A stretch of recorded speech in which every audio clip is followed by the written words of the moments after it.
Good morning, everybody.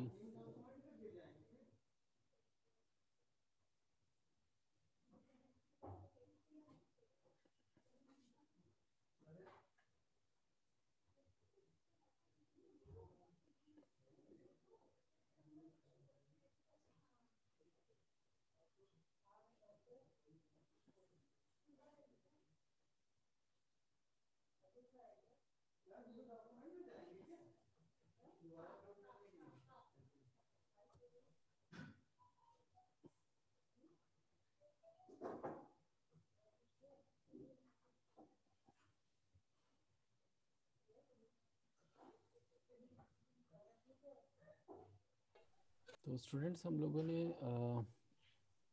Op amp का introduction study किया, उसके कैरेक्टरिस्टिक स्टडी किए, और कैरेक्टरिस्टिक्स के बाद हम लोग अब इसके कुछ सर्किट्स के बारे में स्टडी करेंगे।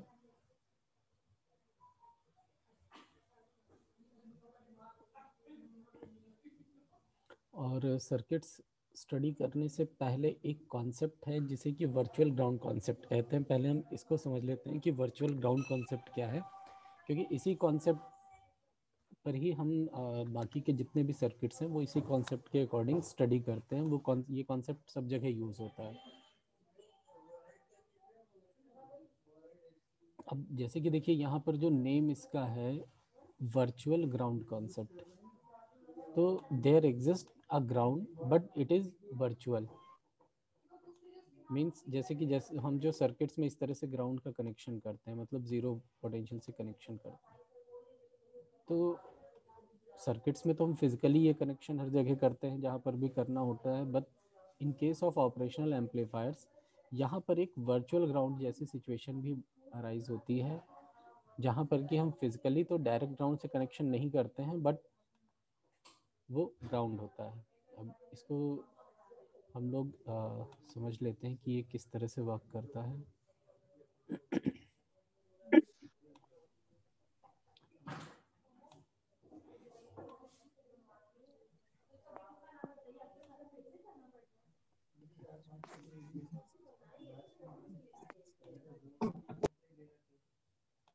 ये हमारे पास में ऑपरेशनल एम्पलीफायर हो गया।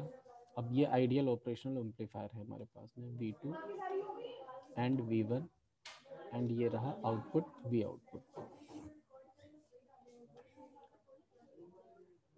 अब हमने अभी जो फॉर्मूला पढ़ा था प्रीवियस लेक्चर में कि जो हमारा वोल्टेज गेन होता है, this voltage gain is equals to output upon input, means output voltage upon input voltage यानी VI, एंड ये input voltage differential input voltage होता है, VID इसको बोलते हैं, क्योंकि यहाँ पर दो इनपुट्स हैं टर्मिनल्स, तो इनका डिफरेंस हम लेते हैं, and it will be equals to V output upon V2 minus V1, and इसी इक्वेशन को रीअरेंज करें, क्रॉस मल्टीप्लाई करें, तो we can write V2 minus V1 equals to V output upon AV voltage gain.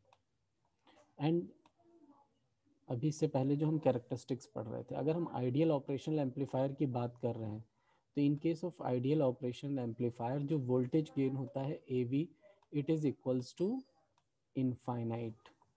Gain इसका ideal op amp का infinite होता है, और अगर ये गेन इनफाइनाइट है तो it means it will be equals to V output upon infinite, और ये इक्वल्स टू आ जाएगा 0।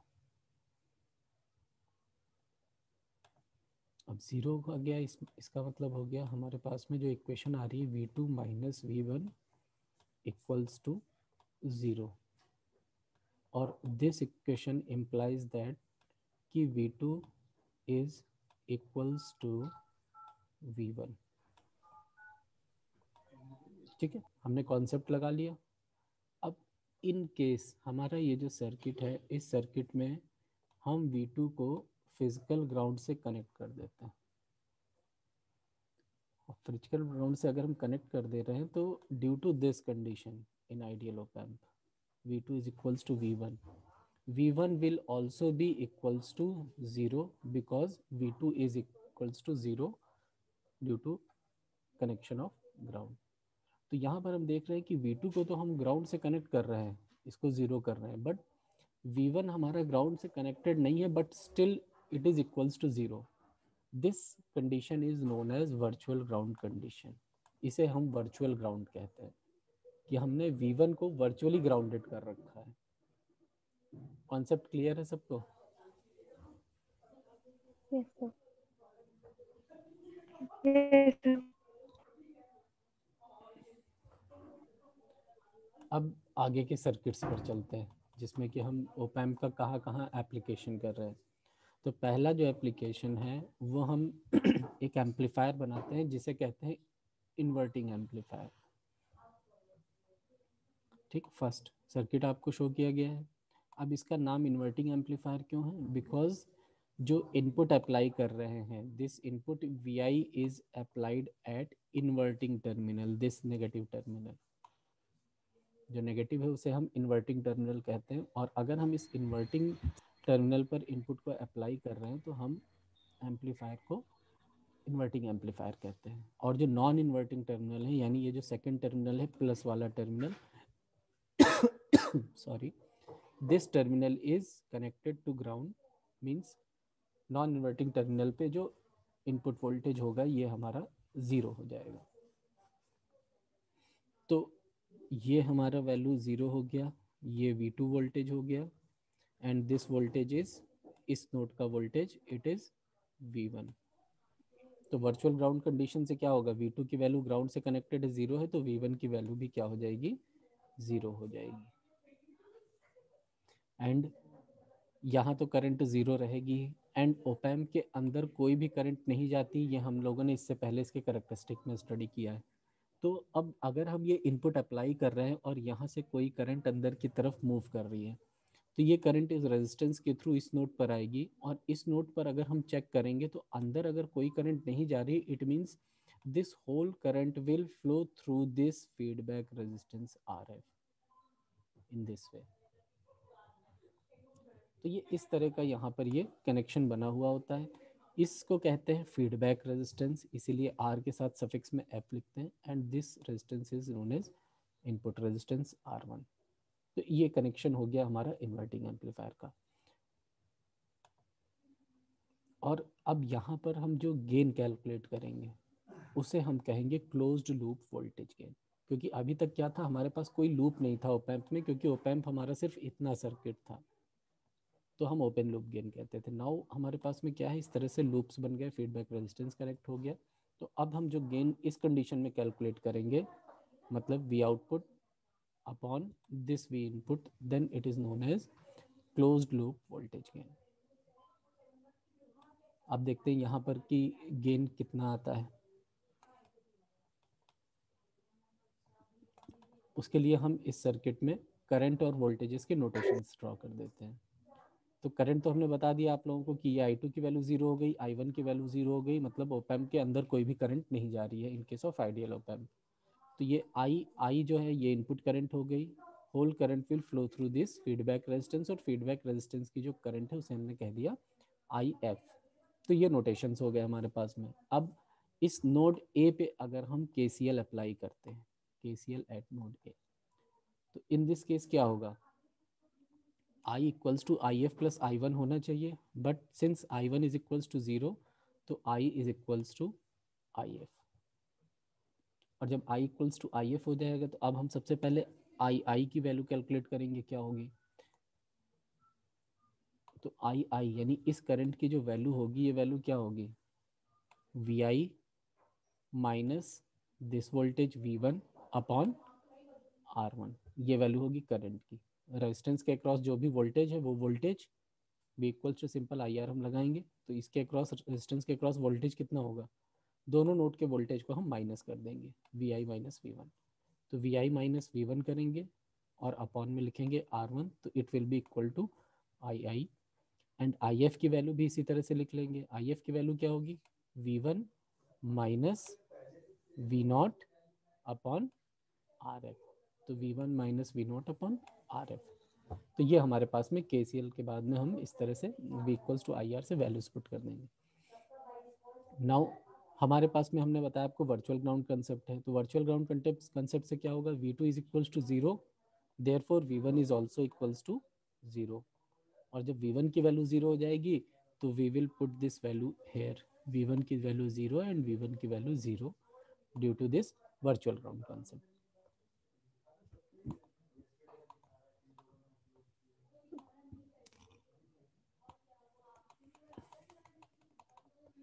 अब जो हमारी इक्वेशन होगी, ये इक्वेशन मॉडिफाई होकर के इस फॉर्म में आ जाएगी, VI upon R1 equals to minus V0 upon RF। और इसको हम अगेन थोड़ा सा मॉडिफाई करेंगे, V0 और VI को एक तरफ ले आएंगे, तो we will get V0 upon VI equals to minus RF upon R1।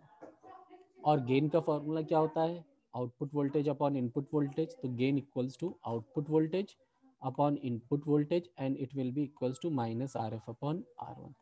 तो नाउ जो हमारा इन्वर्टिंग एम्पलीफायर है, इसका क्लोज लूप वोल्टेज गेन जो होगा वो किसके इक्वलेंट होगा, माइनस RF अपॉन R1 के।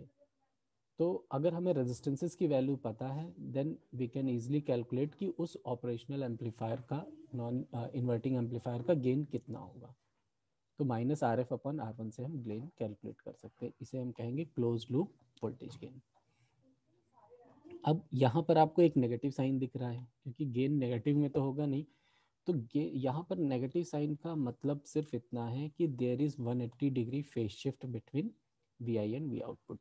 मतलब कि अगर हम इनपुट पॉजिटिव अप्लाई कर रहे हैं तो आउटपुट आपका नेगेटिव आएगा, अगर हम आउटपुट नेगेटिव अप्लाई कर रहे हैं तो आउटपुट पॉजिटिव आएगा। क्लियर।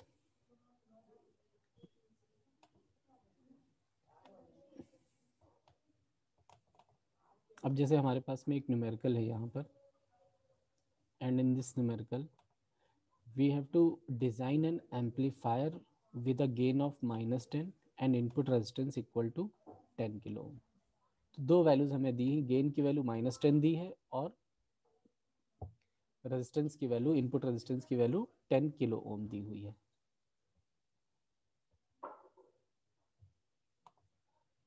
तो हमारे पास जो ऑपरेशनल एम्पलीफायर होता है इसमें हमारे पास में वी आउटपुट है, ये एक R1 रेजिस्टेंस हो गया, एक फीडबैक रेजिस्टेंस हो गया, ठीक है। यहाँ हम अप्लाई कर रहे हैं वी आई और ये हम कर रहे हैं ग्राउंड, ठीक है। ये हमारा प्लस नोड है and this node is minus. अब हमें यहाँ पर क्या दिया हुआ, ये हो गया RF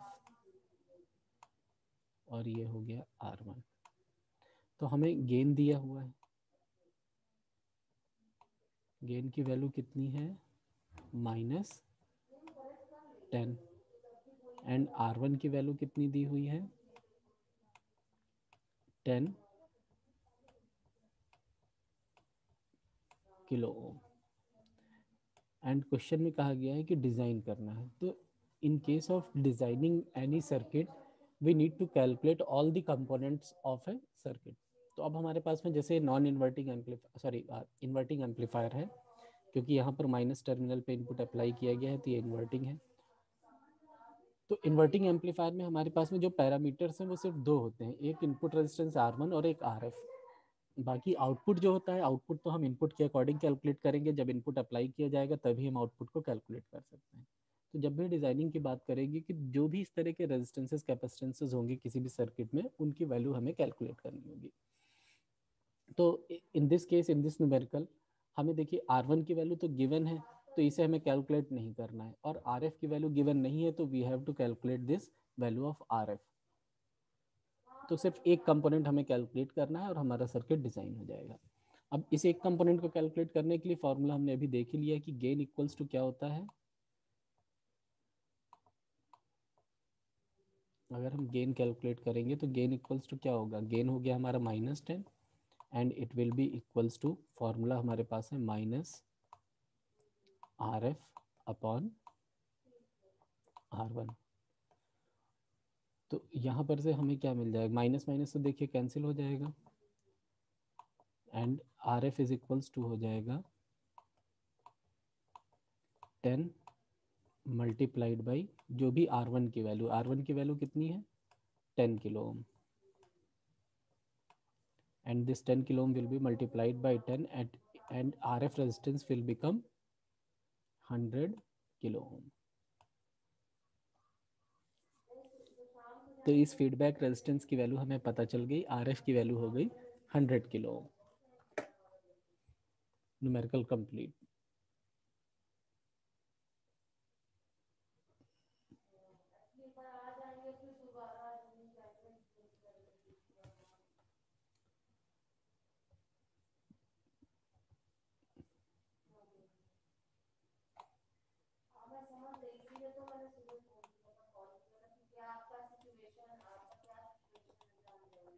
नेक्स्ट एक और न्यूमेरिकल है।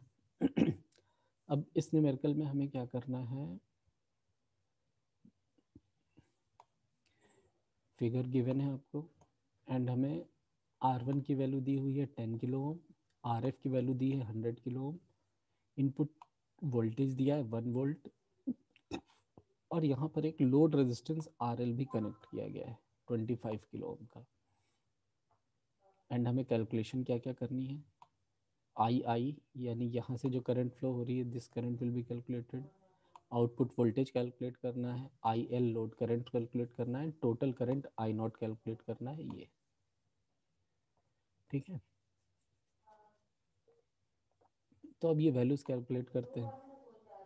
सबसे पहले इस करंट की वैल्यू कैलकुलेट करेंगे आई की। तो आई की करंट की वैल्यू कैलकुलेट करने के लिए हमें इस रेजिस्टेंस के अक्रॉस वोल्टेज कैलकुलेट करना पड़ेगा। इसके अक्रॉस वोल्टेज क्या होगा, VI माइनस V2। तो यहाँ पर हो जाएगा VI minus V2 upon R1 and V2 की वैल्यू जो होगी वो क्या होगी, जीरो होगी, क्योंकि देखिए V1 की वैल्यू जीरो है, it is connected to ground and due to virtual ground condition V1 is equals to V2 equals to 0। तो ये V2 की वैल्यू 0 होगी। और V2 की वैल्यू 0 होगी। VI वैल्यू हमें पता है कितनी है, 1 वोल्ट, क्वेश्चन में गिवन है। R1 की वैल्यू कितनी है, 10 किलो ओम है, R1 की वैल्यू रख देंगे एंड हमें करंट की वैल्यू मिल जाएगी 0.1 मिली एम्पियर ईजिली। अब सेकंड पार्ट पे आते हैं। सेकंड हमें क्या कैलकुलेट करना है, V आउटपुट। तो V आउटपुट कैलकुलेट करने के लिए हम क्या करेंगे, हम गेन वाला फॉर्मूला यूज़ करेंगे। हमारे पास में जो फॉर्मूला है वो क्या है, V output upon V input is equals to minus RF upon R1। ठीक, अब V आउटपुट कैलकुलेट करना है तो V output is equals to हो जाएगा माइनस RF अपॉन R1 और मल्टीप्लाइड बाई VI। तो तीनों ही वैल्यूज पता है हमें। RF भी पता है 100 किलो ओम, ये गिवन है। R1 पता है 10 किलो ओम और VI कितना है, 1 वोल्ट है। तो V नॉट हम कैलकुलेट कर लेंगे। तीनों वैल्यूज फॉर्मूले में रखिए, कैलकुलेटर से सॉल्व कर लीजिए, आउटपुट वोल्टेज मिल जाएगा।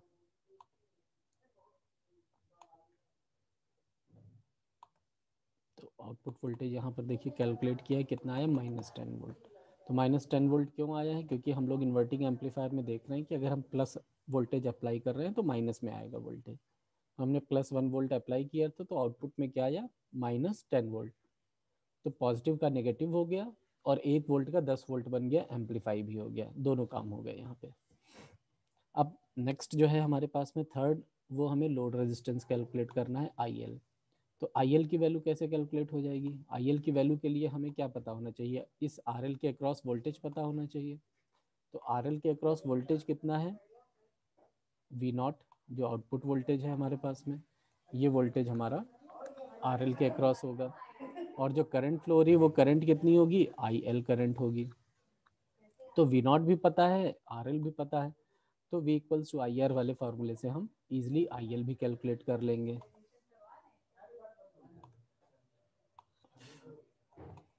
तो ये हमारी IL भी कैलकुलेट हो गई, कितनी आ गई, 0.4 मिली एम्पियर।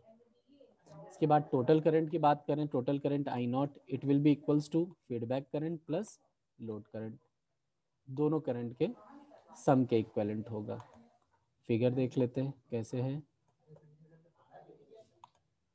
ये हमारे पास में I नॉट है टोटल करंट, एंड यहाँ से आ रही है IF करंट और यहाँ से आ रही है IL करंट। तो I naught will be equals to the sum of both currents IF and IL।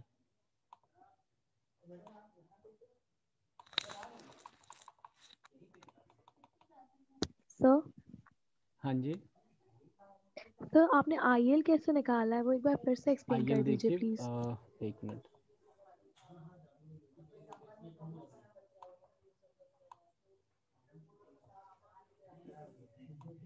देखिए हमने आउटपुट वोल्टेज कैलकुलेट कर लिया है, V आउटपुट। ठीक, तो इस पॉइंट पर वोल्टेज कितना होगा, इस पॉइंट पर वोल्टेज होगा V आउटपुट, एंड इस पॉइंट पर जो वोल्टेज होगा ये वोल्टेज होगा 0 वोल्ट। एंड ये जो करंट होगी IL करंट, IL करंट कैसे कैलकुलेट करेंगे, voltage difference across this resistance upon value of resistance 25। तो IL की वैल्यू सिंपल ऐसे ही निकल जाएगी, V इक्वल्स टू IR से, I equals to IL equals to V naught minus 0 upon 25 into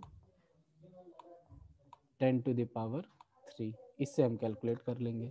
अब अगर करंट की वैल्यू हमारी अपवर्ड डायरेक्शन में है तो हम क्या करेंगे, 0 माइनस V नॉट करेंगे, और अगर करंट की डायरेक्शन हमारी इस डायरेक्शन में है तो हम V नॉट माइनस 0 करेंगे। ठीक है, अब क्योंकि हमने करंट की डायरेक्शन अपवर्ड अज्यूम कर रखी है तो हम यहाँ पर क्या करेंगे, 0 माइनस V नॉट करेंगे। ठीक है, बात समझ में आ रही है, 0 minus yes sir. V not. तो इस तरह से हम कैलकुलेशन कर लेंगे। V नॉट की वैल्यू हमारी क्या है, -10 है, यहाँ पर -10 रखेंगे तो माइनस माइनस हो जाएगा प्लस, और 10 अपॉन 25 किलो ओम। बस सिंपल कैलकुलेशन कर लेना है, लोड करंट कैलकुलेट हो जाएगी। ठीक है, थैंक यू। उसके बाद आउटपुट करंट में हम IF और IL दोनों का सम कर देंगे। तो IL तो अभी हमने कैलकुलेट की 0.4 मिली एम्पियर, एंड जो IF करंट होगी, this current will be equals to input current II या I1 जो भी हम कह सकते हैं, और ये हमने कैलकुलेट किया था 0.1 मिली एम्पियर सबसे पहले केस में। तो दोनों को ऐड करेंगे तो total current 0.5 milli ampere calculate हो जाएगी।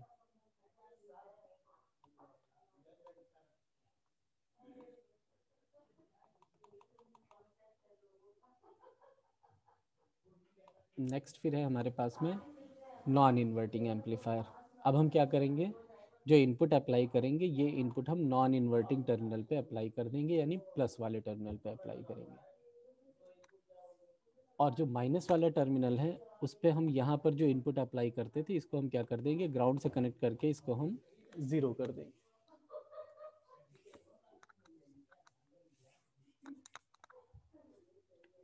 अब अगेन हम देखेंगे, हम जो वर्चुअल ग्राउंड कंडीशन पढ़ रहे थे तो हमने क्या देखा था कि V1 is equals to V2 होता है। तो V1 इक्वल्स टू V2 तो यहाँ पर भी होगा। जब हम इस V2 को 0 कर दे रहे थे तो V1 0 हो जा रहा था। अब अगर V2 की वैल्यू Vi के इक्वल है तो V1 की वैल्यू भी Vi के इक्वल हो जाएगी, क्योंकि V1 इक्वल्स टू V2 होता है। ये दोनों कंडीशन है, तो V1 इक्वल्स टू Vi हो जाएगा। अगेन हम सेम कॉन्सेप्ट यूज करेंगे जो प्रीवियस केस में, हम KCL अप्लाई करेंगे नोड A पर। इस नोड A पर हम KCL अप्लाई कर देंगे। KCL अप्लाई करेंगे तो क्या होगा, ये करंट हम मान ले रहे हैं कि ये एक I1 करंट हो गई, ये करंट हो गई IF, and this both currents will be equal because अंदर की तरफ कोई करंट नहीं जा रही है।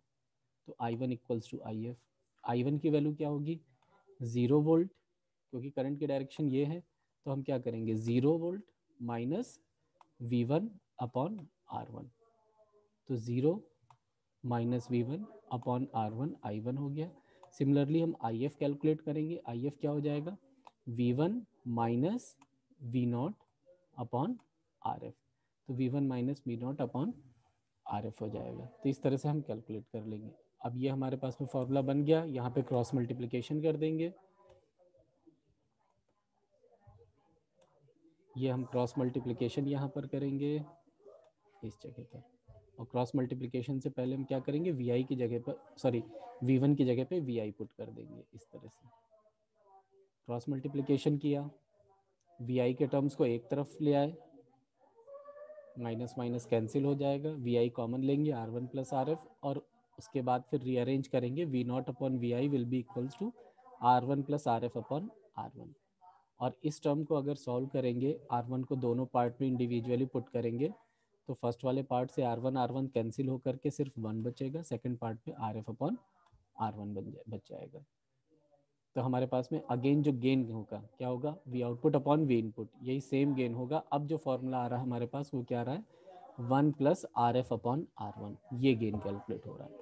तो नॉन इन्वर्टिंग एम्पलीफायर के केस में क्लोज लूप वोल्टेज गेन जो होगा वो क्या होगा 1 प्लस RF अपॉन R1। अब यहाँ पर हम ये देख रहे हैं, ये नोटिस कर रहे हैं कि यहाँ पर कोई नेगेटिव साइन नहीं है जैसा प्रीवियस केस में आ रहा है। तो इट मीन्स कि अगर हम पॉजिटिव इनपुट देंगे तो आउटपुट पॉजिटिव आएगा, नेगेटिव इनपुट देंगे तो आउटपुट नेगेटिव आएगा। यहाँ कोई भी फेज शिफ्ट नहीं होगा।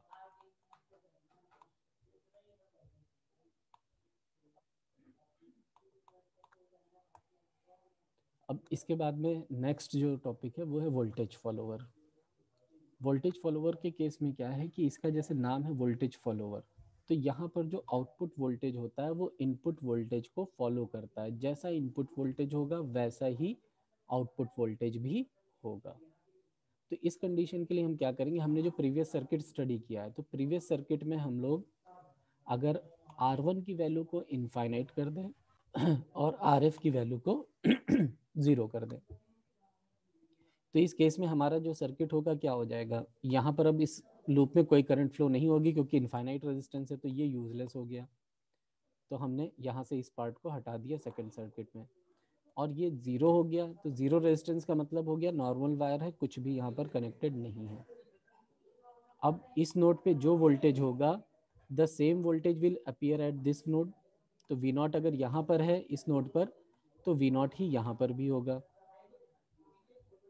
और जब यहाँ पर V0 है और इनपुट पे हम क्या अप्लाई कर रहे हैं, Vi अप्लाई कर रहे हैं, तो हम जो अभी वर्चुअल ग्राउंड कंडीशन पढ़ रहे थे कि इन दोनों नोड्स का वोल्टेज इक्वल होता है, तो वी आई और वी नॉट इक्वल हो जाएंगे। इट मीन्स वी नॉट की वैल्यू भी क्या होगी, वी आई के इक्वल हो जाएगी। तो इसका मतलब जो आउटपुट आ रहा है, this output is directly equals to V I, कोई भी चेंज नहीं होगा। इसीलिए इस वोल्टेज फॉलोअर सर्किट को यूनिटी गेन एम्पलीफायर भी कहते हैं, और इसको हम बफर भी बोलते हैं।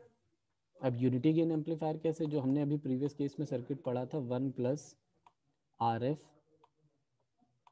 अपॉन R1, ये हमने पढ़ा था गेन का फॉर्मूला। अब RF की वैल्यू को इसमें 0 कर दे और R1 को इनफाइनाइट कर दे, तो उस केस में क्या होगा, ये वाला टर्म 0 हो जाएगा और गेन की वैल्यू क्या आ जाएगी, सिर्फ 1 आ जाएगी। इट मीन्स गेन कितना हो गया, यूनिटी हो गया। तो इसका एक नाम और है unity gain amplifier.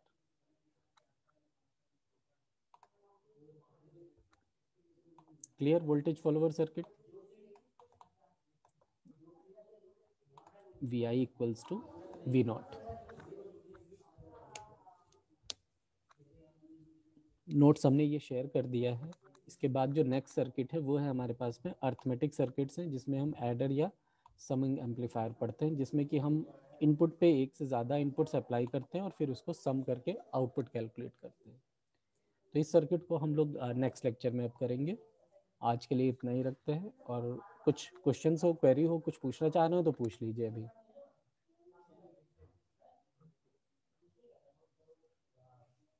Sir attendance एक मिनट, हाँ अटेंडेंस का लिंक हम डाल दे रहे हैं, आप लोग अटेंडेंस फिल कर दीजिए। अरे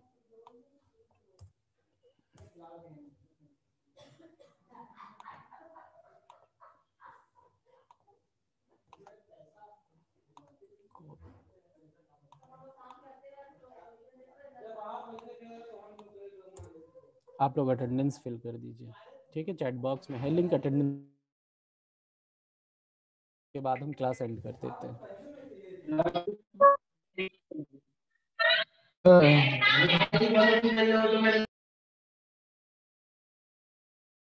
क्या कह रहे हैं?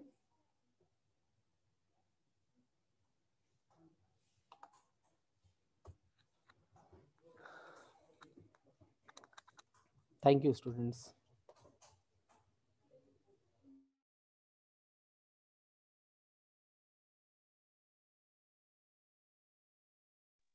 Thank you sir. Thank you sir. Thank you sir. Sir leave कर दें?